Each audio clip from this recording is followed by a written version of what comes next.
Então, o medo ele é um grande motor. A ameaça é um motor também, mas negativo, porque ele dura muito pouco e gera efeitos colaterais muito grandes. E o medo, enquanto consequência, clareza das consequências, ele é muito positivo. É na dose certa.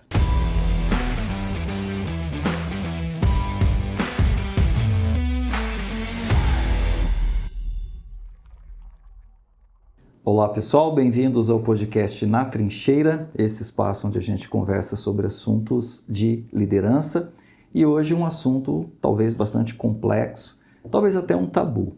Hoje a gente vai conversar sobre o medo como ferramenta de liderança, como ferramenta do líder. Será que isso é possível? Wilson, quero conversar com você hoje sobre esse assunto. Medo faz parte da vida. As pessoas têm medo, faz parte do que significa ser um ser humano. E o medo é sempre usado na nossa sociedade, na nossa cultura, como uma ferramenta de trabalhar o comportamento das pessoas. Então, já desde criança a gente aprende, como deve ser o nosso comportamento e os nossos pais, intencionalmente ou não, eles estão tentando moldar o nosso comportamento através de medo, através de ameaça, através de um determinado clima. E talvez eles estão reproduzindo um modelo que chegou para eles e assim também, querendo ou não, a gente acaba reproduzindo isso com os nossos filhos. E como medo faz parte da nossa formação, no ambiente de trabalho, no mundo corporativo, a gente não é uma pessoa diferente, A gente está conectado com esse assunto também. Então, também é muito comum que os líderes usem do expediente do medo e até mesmo da ameaça para tentar formatar qual deve ser o melhor comportamento que os seus liderados devem ter diante de cada situação, diante de cada desafio. Portanto, o medo, reconhecendo ou não, ele acaba sendo uma ferramenta de exercício de liderança. E aí, medo como ferramenta de liderança, faz sentido? Bom, faz sentido. Meu pai sempre usou, enquanto líder da casa, o medo como ferramenta da liderança. Na adolescência era pai, mas a gente tinha medo também, é aquela fase que você está um pouco mais ousado, tem medo de polícia, de leis e entre outras coisas. E quando você cai no ambiente de trabalho, o medo ele também, obviamente, faz parte da gestão desse ambiente, quando a gente trabalha o medo, na verdade, enquanto líder, a gente tem que fazer uma distinção que você trouxe muito bem. Medo e ameaça. E antes que os nossos ouvintes aí comecem a estar cheios de preconceito sobre a questão do medo, eu também vou trazer um terceiro elemento que é a ambição, a vontade, ou até mesmo a ganância, Quantos executivos são extremamente criticados ou fizeram quantas coisas erradas em função de super prêmios, bônus, pessoas incentivadas por dinheiro, se criando carreiras efetivamente de mercenários usando incentivos positivos de maneira inadequada. Então, o que a gente vai discutir, o que eu penso sobre isso, tem a ver com a adequação do uso de cada uma das ferramentas. Obviamente, quando a gente está trabalhando com medo e estamos trabalhando com vontade, nós estamos trabalhando com instintos quase que animais do ser humano, Uhum. Esse elemento ele está no ambiente. Você lidar com isso, o líder saber lidar com isso, com a ambição ou com a vontade e também com o medo, faz parte de disciplinas que o líder tem que saber utilizar. Sun Tzu, por exemplo, na Arte da Guerra, ele fala que para fazer seus soldados lutarem e vencer uma batalha quando ele está numa situação de desvantagem, principalmente numérica, ele coloca seus soldados numa posição que não é possível fugir. Uhum. Onde a única saída possível é a vitória, Ou seja, o medo da morte fazendo com que esses soldados lutem de uma maneira muito mais forte do que numa situação normal de luta, por exemplo, Então era um general, um grande líder nosso que usava como ferramentas de medo também para conseguir fazer a gestão. Tem uma outra história muito clássica dele aqui, me permite os ouvintes a fazer uma outra abreviação, que ele conta que ele foi contratado por um imperador e ele dizia que conseguia treinar e dominar qualquer exército. E quando ele chegou para o imperador pegou as suas concubinas e desafiou a transformar essas concubinas, né, num exército de mulheres, né? Porque elas eram muito indisciplinadas, inclusive. E o general, ele escolheu 3 líderes, que eram inclusive as preferidas do imperador, e colocou elas como comandante, né? E numa apresentação para o imperador, as comandantes, ele deu a instrução para elas ficarem em linha, em formação e em silêncio. E elas caíram na gargalhada. Sun Tzu não teve dúvida, pegou sua espada, cortou a cabeça das 3 preferidas do imperador, e o imperador foi brigar com ele. E a condição era que ele tinha o poder incondicional sobre aquele exército, efetivamente. Ele nomeou mais 3 líderes desse exército, deu mais uma semana de treinamento e depois trouxe para o imperador fazer a apresentação para o imperador. E a hora que ele deu o comando de silêncio, posição de formação, todas se formaram perfeitamente. Claro que nós estamos falando de situações extremas, numa época obviamente diferente, mas como ferramenta de liderança, o uso do medo. Estamos falando de um caso extremo de morte. São variáveis que estão no ambiente e que o líder tem que saber como utilizá-la.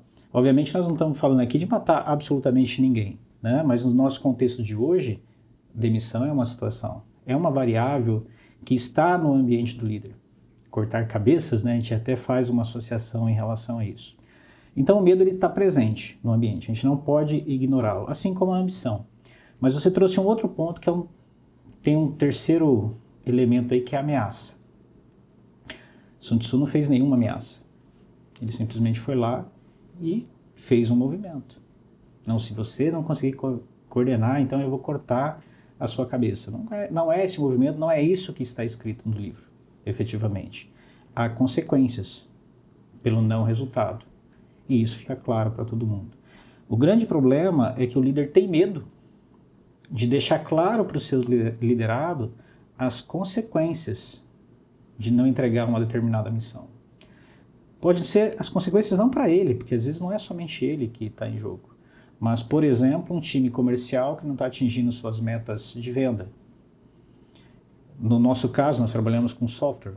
Então, menos venda, menos pessoas no onboard. Se eu tenho uma curva de venda de 100 clientes por mês, ou 50 clientes por mês, ou 20 clientes por mês, isso define a quantidade de pessoas que eu tenho.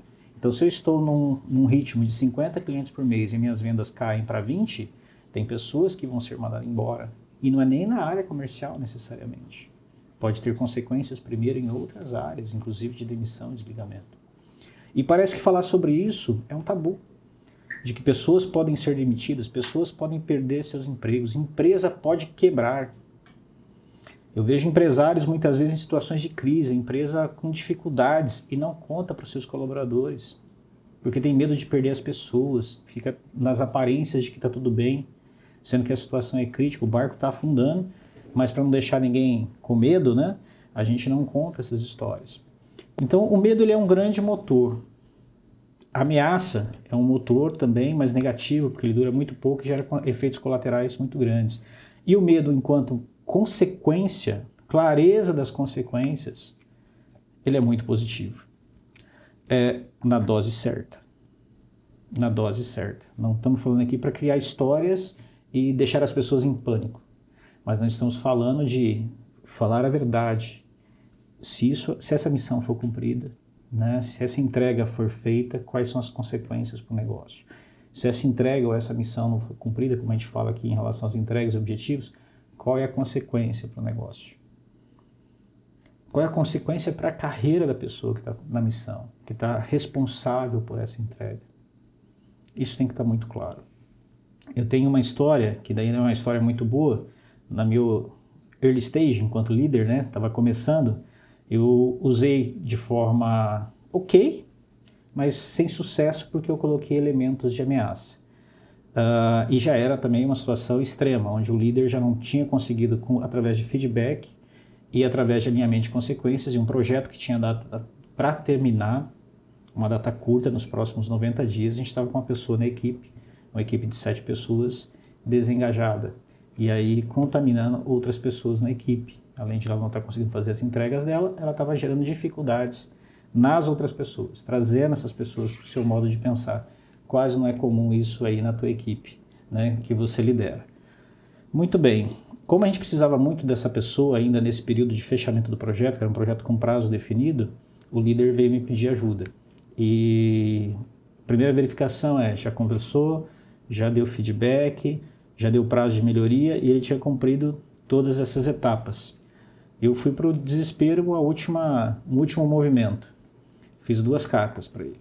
Uma de um aumento relevante na entrega do projeto, na verdade não na entrega do projeto, em 60 dias, um pouco antes da entrega do projeto. Ia ter uma reunião de checkpoint com um aumento relevante, para ele, pela mudança dos comportamentos e pelo que ele conseguiria desempenhar com essas mudanças de comportamento, e uma carta de demissão, e deixei as 2 na mesa, pedi para ele levar as 2. E ele ia me trazer uma delas em 60 dias, ou a do aumento, ou da demissão, qual que ele ia querer para ele, efetivamente, porque da forma com que estava, não seria mais possível continuar, quase que numa atitude de desespero. Foi colocado medo no ambiente? Foi, mas foi colocada ameaça também. Obviamente não preciso concluir essa história de que essa pessoa pediu para sair, fez sua carta de demissão, porque tinha o elemento ameaça. Então foi colocado um elemento indevido. Agora, o líder não deve ter medo, né, e deve usar isso com naturalidade quando a gente está falando de consequências. Se a missão for atingida, se o objetivo for atingido ao final do ano, quais são as consequências positivas, né? E se não for atingido, quais são as consequências negativas? As negativas normalmente podem gerar medo? Sim, podem gerar medo. Uma pessoa que não está atingindo seus objetivos de forma recorrente, qual é a consequência? Para essa pessoa que não atinge os objetivos de forma recorrente, como é que nós vamos lidar com ela? Como é que nós vamos dar feedback para ela? E qual é o deadline para que ela melhore? Porque senão ela vai ser demitida efetivamente. Isso bem feito, inclusive, na dose certa, pode ser um elemento de grande mudança na vida dessa pessoa. Seja porque ela realmente entendeu as consequências do ato dela, ou seja porque ela foi demitida realmente. E ela percebeu que aquilo é de verdade. E ela vai ter que lidar com o impacto disso na vida dela nesse momento. E isso vai gerar uma transformação muito grande na vida dela. Então, na minha percepção, o uso do medo tem a ver com ferramenta, trabalhar com consequências e deixar claro para o time as consequências de uma não entrega, de um problema. Isso normalmente gera medo. Não vejo nenhum problema, sempre trabalhei com o time de forma muito transparente em relação às consequências de um não atingimento. E na dose certa isso traz conexão e engajamento. Se a gente pegar a nossa área de inovação, na DB1, por exemplo, os projetos nascem com o seu time contratado, separado para fazer esse processo de validação como uma startup. Com um orçamento de 6 meses, 90 dias. E se não acontecer, esse negócio não tem nenhum emprego garantido. Assim como uma startup. Muitas vezes um empreendedor que está tentando começar um negócio do zero, ele não tem garantia nenhuma de que aquilo vai funcionar. Então o elemento medo está presente ali o tempo todo. Para dar celeridade, para dar velocidade para que aquilo aconteça. Certo? Agora, obviamente, ninguém está falando de deixar as pessoas trabalhando no estresse absurdo o tempo todo. Né? Então, por isso que a dose nessa história é muito importante. Então, a clareza da ameaça e do problema começa por aí, consequência. Você usou essa expressão, a dose certa, 3 vezes na sua fala, né? E eu acho que é importante tentar entender como é que eu faço para saber qual que é a dose certa, né? Porque provavelmente a nossa audiência está acompanhando e provavelmente está fazendo muito sentido a sua fala, o que você está trazendo de conteúdo e de experiência também. Mas esse ajuste da dose certa, né? O que é a dose certa? Porque talvez uma pessoa num determinado estímulo, quando ela olha para um risco, talvez ela se sinta desafiada. E talvez uma outra pessoa, companheira de trabalho, olhar para esse risco, ela se sente desencorajada, né? Ela congela, ela trava, né? Uhum. Então, acho que tem aí uma dose certa do ponto de vista pessoal, né? Que o líder precisa conseguir mapear. E tem uma dose certa também em relação a time, né? O quanto que esse time consegue, o quanto que esse time aguenta, né? O quanto que esse time tem de brio, né? de capacidade de superação, de histórico, né? Então, acho que isso aí também tem a ver com dose certa, né? E ainda sobre o dose certa, Wilson, que eu queria que você explicasse um pouco mais, em alguns ambientes, talvez, a presença do medo, e até do medo como ferramenta de liderança, pode fazer com que as pessoas olhem e digam que aquilo é um ambiente tóxico, né? Porque tem um lado de dose certa, de capacidade da pessoa também, pessoal, na sua estrutura biológica, psíquica, né? De conseguir lidar com um ambiente onde o risco está sendo demonstrado para ela de maneira clara, né? Por isso que talvez em outros ambientes, algumas empresas prefiram não deixar muito claro os riscos, né? Não dizer exatamente qual é a verdade, tentando proteger essas pessoas, né? Até talvez de uma certa fragilidade ou talvez de uma condição ali que elas tenham, né? E que não conseguiriam lidar com o ambiente, com a presença ali dos fatores de medo, né? Então, como é que você entende essa expressão dose certa? Como que um líder que está interessado nesse assunto, que está na nossa audiência, ele pode entender dentro do contexto dele dose certa? Ok, eu vou usar uma teoria, que é a teoria do antifrágil, né? E pegar como exemplo, vamos ter que explicar a teoria como um todo, a pessoa que vai na academia fazer um exercício para desenvolver sua musculatura, né? Você não vai conseguir desenvolver a sua musculatura protegendo ela do esforço físico, protegendo ela da exposição a um esforço, muitas vezes além, né? Ou no limite daquilo que é possível, gerando pequenos danos controlados, vamos colocar assim, né? Porque a gente arrebenta as fibras musculares para que haja um processo de desenvolvimento, isso é da natureza. O líder que faz o movimento de proteger, para não expor a pessoa ao medo, está criando um time frágil. E aí cada vez ele vai ter que proteger mais para que esse time avance em relação aos seus objetivos. O que é absolutamente não esperado. Porque, vamos lá, uma empresa está no mercado para competir. Qual negócio que está hoje aí disponível que não tem um concorrente? Para ela sobreviver, ela precisa competir com outras empresas. Nós estamos falando de um ambiente de trabalho, de um ambiente de competição. Seja ele qual for, a subsistência, a existência desses empregos, do trabalho dessas pessoas, parte do pressuposto de que esses negócios vão continuar existindo. E esses negócios só vão continuar existindo se ele cumprir seu propósito, pelo qual eles foram criados, seja ele qual for. Se a DB1, por exemplo, se eu parar de entregar software, parar de entregar funcionalidade, parar de evoluir a tecnologia, no tempo que o mercado exige em função do ambiente concorrencial, não vai ter emprego, não tem negócio. A gente precisa, primeiro de tudo, ter essa clareza. Muito bem, se pode não haver negócio, se pode não haver emprego, as pessoas têm que estar conscientes disso. E aquela pessoa que não estiver contribuindo para que a competitividade da empresa realmente não evolua, qual que é a consequência para ela? Na dose certa, quando eu falo a dose certa, é isso. Eu não posso fazer uma força ou expor aquele time a um medo, a um risco que ele não suporta naquele momento. Mas eu estou sempre levando ele no limite. Estou sempre levando ele no limite da consciência e das consequências. Não estamos falando de ameaça aqui. Nós estamos falando de consequências de uma não entrega, consequências de um projeto não acontecer, consequências de uma implantação, fazendo um onboard de um cliente, entrega de um software para o cliente não acontecer no prazo que foi combinado com ele. Quais são as consequências para a equipe, para a empresa, para esse cliente, em termos de negócio? Mas a pessoa vai ficar com medo, vai ficar muito frágil em relação a se a gente expor a verdade. Se a exposição da verdade está fazendo seu time estar numa situação de medo insuportável, ou você não trabalhou antes da maneira adequada no desenvolvimento, ou você está com pessoas que você trabalhou e não deveria estar nesse ambiente, porque são pessoas realmente muito frágeis para esse contexto de trabalho.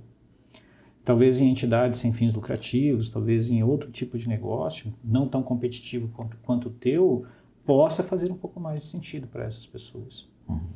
Tá certo? Ou até mesmo em governo, não sei, né? Cada um encontra o seu ambiente para estar mais confortável naquele contexto.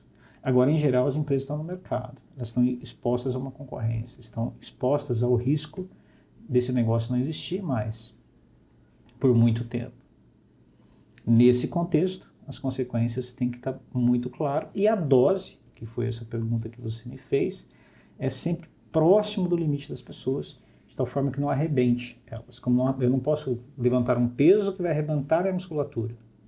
E isso, obviamente, é muito de sensibilidade do líder. É aquele tipo de receita assim, que a gente escuta, quando estamos falando de culinária, daí chega a pessoa e fala assim, não, sal a gosto. Né? Então, é a parte que depende do talento. Quanto que é o a gosto. Porque depende de qual é o perfil da sua equipe e como que você desenvolveu ela. Agora, as consequências de você gerar essa exposição e como você está gerando essa exposição e como a sua equipe se comportou, diz se você está acertando ou não. Tipo o bolo, ficou gostoso ou não ficou gostoso? Então, as consequências, o resultado, na verdade, desse movimento que você fez de trazer transparência em relação às consequências. Então, isso vai mostrar para você se você acertou. Se teu time se movimentou positivamente, na busca pelo resultado, melhorou a conexão do seu time para atingir os objetivos que lhe foi confiado para esse time, beleza, você acertou a dose. Se isso travou o time, se isso gerou um problema, certamente você errou a dose. E quando eu estou falando de acertar a dose, obviamente você tem uma entrega que é para o time, mas você tem uma entrega individual também. Tem aquela pessoa que fica mais insegura, e aí o líder tem que encostar e falar, cara, qual é a tua insegurança? Como eu posso te ajudar? Muitas vezes no one-on-one. E ajudar essa pessoa a fazer o movimento. Então o líder tem que estar acompanhando individualmente cada pessoa do time para entender se isso que foi colocado é um problema ou não. Mas eu não consigo imaginar outra forma de liderar com competência, times de performance, se não for expondo essas pessoas à verdade. Não é nem expor ao medo, é expor a verdade para elas. Porque o que acaba acontecendo muitas vezes, talvez isso esteja acontecendo na tua equipe, e talvez você já tenha feito isso, é aquele cara que está sendo desligado e de repente olha, nossa, eu nem sabia que eu estava tão ruim. Eu nem sabia que se a empresa não atingisse seus objetivos, haveria demissão. Como não sabia? A liderança falhou em não deixar isso transparente. Ah, mas se eu deixar transparente, a pessoa vai ficar com medo e vai embora. Tudo bem, essa é uma decisão dela. Ela não ser resiliente e não ficar naquele contexto. Pode acontecer. Você vai perder eventualmente uma, duas pessoas no time, não importa. Mas eu tenho certeza que os melhores vão ficar para o combate. Legal. Ô Wilson, quando fala sobre medo, eu me lembro de um livro que eu li há um tempo atrás. O título é Jogos da Vida, do Eric Berne. Popularmente conhecido como jogos psicológicos, sabe? O Eric Berne criou uma linha dentro da ciência comportamental aí chamada análise transacional. E lá dentro dos jogos da vida, ele fala que o medo ele é uma ferramenta de manipulação de pessoas. Então, quando você quer manipular pessoas para conseguir que as pessoas façam o que você quer, você deixa elas com medo, né? E aí, então, elas vão se movimentar na direção que você quer, porque elas estão se sentindo com medo. E talvez não seja uma ameaça que você está fazendo, né? Mas você foi lá dentro da humanidade daquela pessoa e mexeu no botãozinho do medo ali, né? Então, agora ela vai fazer aquilo que você quer. Que é mais ou menos o que o papai e a mamãe fizeram com a gente quando a gente era criança, né? Isso, o velho, se você for fazer aquilo, o homem do saco vai te pegar, né? Coisas do tipo, né? Então eu estou manipulando para conseguir que aquele ser humano faça aquilo que eu acho que ele tem que fazer, né? E aí eu vejo nessa questão do uso do medo como ferramenta de liderança uma grande oportunidade de manipulação também de pessoas, né? Como é que o líder pode se proteger para ele não cair nessa cilada de manipulação, né? Estou lembrando aqui, falando com você sobre manipulação, e lembrando do Príncipe, né? Do Maquiavel. Opa. E o Maquiavel está aconselhando o príncipe da seguinte maneira: príncipe, é melhor você ser temido do que você ser amado. Porque ali são conselhos, né, de manipulação para que ele se mantenha no poder, né? Então, ao mesmo tempo que talvez o nosso assunto aqui seja medo como ferramenta de liderança, é fato, né, que na história, na sociedade, nas relações, o medo também pode ser uma grande ferramenta de manipulação. Claro. Como é que o líder escapa dessa cilada, achando que ele está fazendo ferramenta de liderança e, na verdade, ele está manipulando pessoas?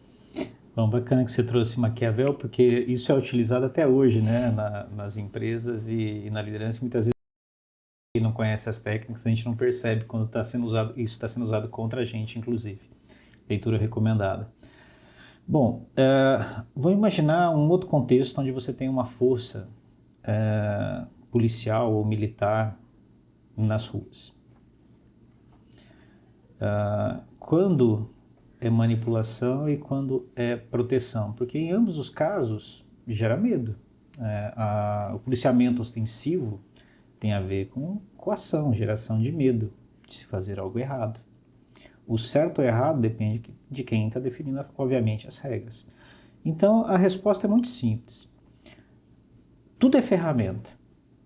Um incentivo, um bônus é uma ferramenta. O medo é uma ferramenta. Se é manipulação ou não, depende do que está no coração do líder. Se ele quer o bem do coletivo, do resultado, ou se ele quer o bem dele próprio. Se ele quer o bem dele próprio, medo, bônus, prêmios, é manipulação. De um jeito ou de outro. É manipulação. Ou eu estou comprando com dinheiro, ou estou comprando pelo medo. Máfia trabalha muito bem isso, né? Agora, se o interesse do líder é genuíno pela missão, pela entrega e pelo resultado, é influência. Ele está usando elementos que estão sobre a sua disposição para influenciar essas pessoas. Isso é positivo. Então, manipulação ou influência não depende do que você está fazendo. Depende do que está no teu coração e do porquê você está fazendo isso. Mas sobre o assunto medo, também tem algo que é importante a gente pensar aqui, né? Às vezes você tem ali um líder que é muito bom no uso dessa ferramenta, né? Criando ali um certo clima de medo, né? Para poder moldar o comportamento dos seus liderados, mas também ele está fazendo isso porque ele não tem nenhuma outra ferramenta de liderança, né? Na verdade, ele está reproduzindo um padrão de comportamento da sua pessoa ali na liderança, né? E eu acho que isso também causa um dano, né? Porque, como você falou, quando a gente tem um estresse muito grande ali no músculo, né? Como você falou, algum estresse na dose certa, como você trouxe, vai trazer o desenvolvimento desse músculo, né? Mas um estresse sempre contínuo no limite pode trazer um dano para a fibra muscular, né? E Perfeito. Quem sabe até irreparável, né?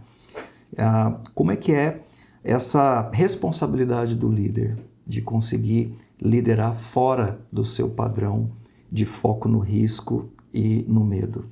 Bacana, Rafa. Eu acho que é importante essa tua pergunta, porque permite a gente fazer uma separação aqui. Nós não estamos aqui dando oquidade para aquele líder que trabalha gerando medo nas pessoas o tempo todo. Que a única forma que ele tem de se conectar, ou de conectar as pessoas numa missão, é através de ameaças ou medo. Obviamente isso é extremamente nocivo, né? Esse estilo de liderança já não sobrevive mais. Assim como um estilo de reis ou de generais que cortavam a cabeça, né, que poderiam ser ok naquela época, hoje não faz o menor sentido mais, tá certo? Sim. Então a gente está falando de um outro momento de mundo. O que nós estamos discutindo aqui basicamente é que o líder ele precisa ter domínio próprio. O medo tem que ser uma estratégia do líder e não uma limitação. Então para isso ele tem que ter domínio. Se o líder não conseguir parar, pensar, decidir o que ele vai fazer e simplesmente reagir esbravejando, colocando medo naquele ambiente, ele não tem domínio próprio. então ele não está pronto para ser líder. Essa que é a verdade. Só gerando situações de ameaça e medo naquele ambiente.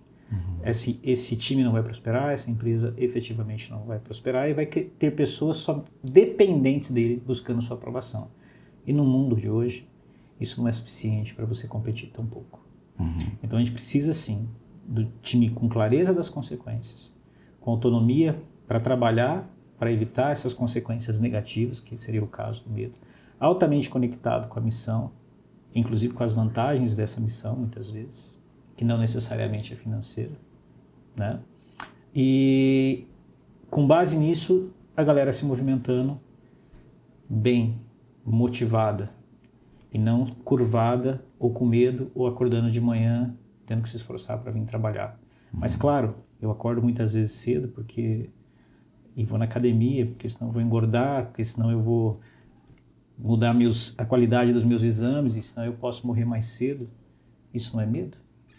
Na dose certa, esse nível de consciência não gera movimento. O que o líder precisa fazer aqui é gerar movimento, mas no positivo e no bem, e não em função de uma limitação própria. Ok, muito bom. Obrigado aí pela resposta. Mas ainda tem mais uma pergunta para fazer para você. Opa! E essa questão do medo no ambiente de trabalho, como fica a saúde mental? Muito boa essa tua pergunta, Rafa. A saúde mental nós vamos discutir no próximo episódio. Muito bem, pessoal. Próximo episódio, então, esse assunto sobre saúde mental. Fica com a gente, esse é o Na Trincheira. E aí, fez sentido para você?